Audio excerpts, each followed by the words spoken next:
Hey, what's going on, fight fans? Yesterday we had a super lightweight fight.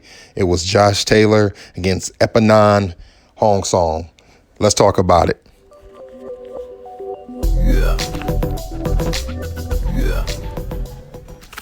Well, it didn't take long, did it? In less than a round, Josh Taylor wins by knockout over Apinun Khongsong.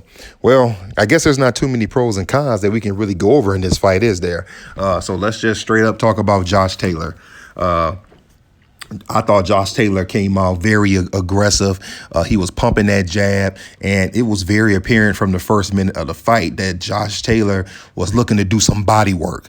I mean, he was throwing the jabs to the body. He was going upstairs, downstairs, and he was throwing that. And a couple of times he threw a straight left to the body. Now, I didn't think that he would knock out Khongsong with a body shot.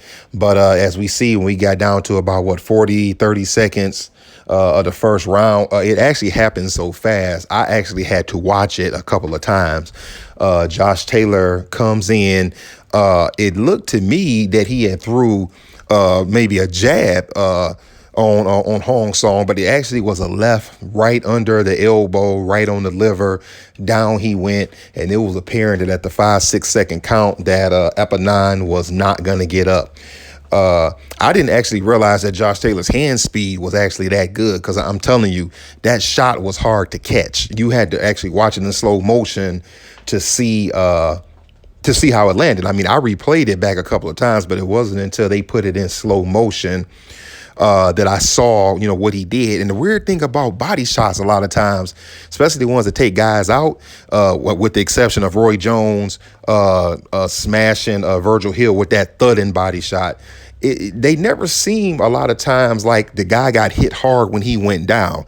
Reminds me of when Bernard Hopkins beat Oscar De La Hoya. That left that he hit De La Hoya with to the body did not seem like it was the hardest shot that Hopkins threw that whole fight, yet and still De La Hoya got that delayed reaction and went down. That was the end of the fight.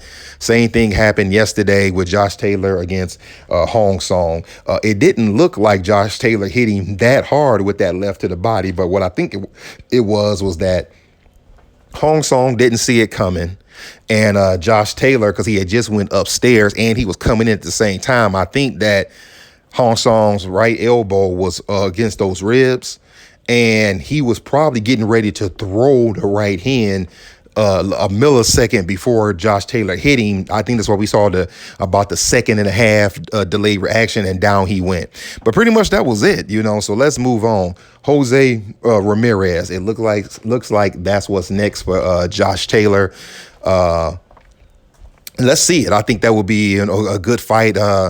I don't know when it would take place. It could take place relatively soon because Josh Taylor didn't suffer any damage. The fight was over with in about 2 minutes and 30 seconds. And I wouldn't be surprised. Well, let me back up. I don't know when the last time Ramirez fought. So before I speak too soon and say the fight could happen in December or something, let's just let me do a little look back and see when Ramirez will be ready to fight. But I think it will be a pretty good fight. Josh Taylor is looking good to me. I don't know yet who I would favor in that fight, but let's see it. Let's see him move on to a bigger challenge. Pretty much, fight fans, that's it. I don't have much more to add to it, but give me your thoughts. If you catch me on Twitter, talk about it right here in the comment section on YouTube. Like and subscribe if you haven't already. That's all I got. Josh Taylor by first round knockout. Holla at y'all later.